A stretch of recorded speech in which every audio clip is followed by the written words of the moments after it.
Hello my internet friends, John Gibson here with I Need Examples. Today I'm going to show examples on using the Excel EDate function. The Excel EDate function requires two arguments, start date and months. Months is the number of months before or after the start date. A positive value for months yields a future date and a negative value yields a past date. You can use EDate to calculate maturity dates or due dates that fall on the same day of the month as the date of the issue. In our first example, we will go over the basic function for EDate. In column A, we have our start dates. In column B, we have our months. And in column C, we will have our results.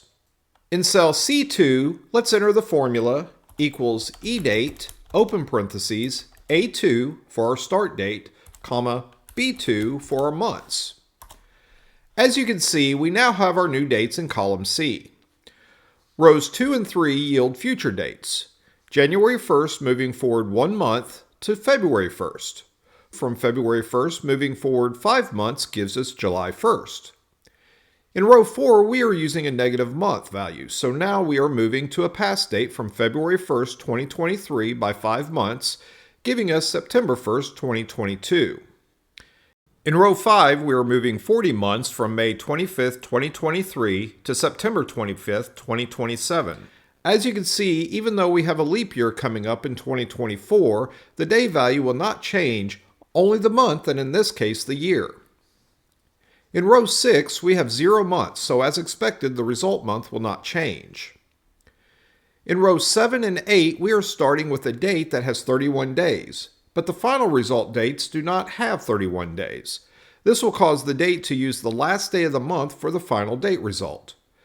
So in row 7, we are moving from January 31st, 1 month, to February 2023.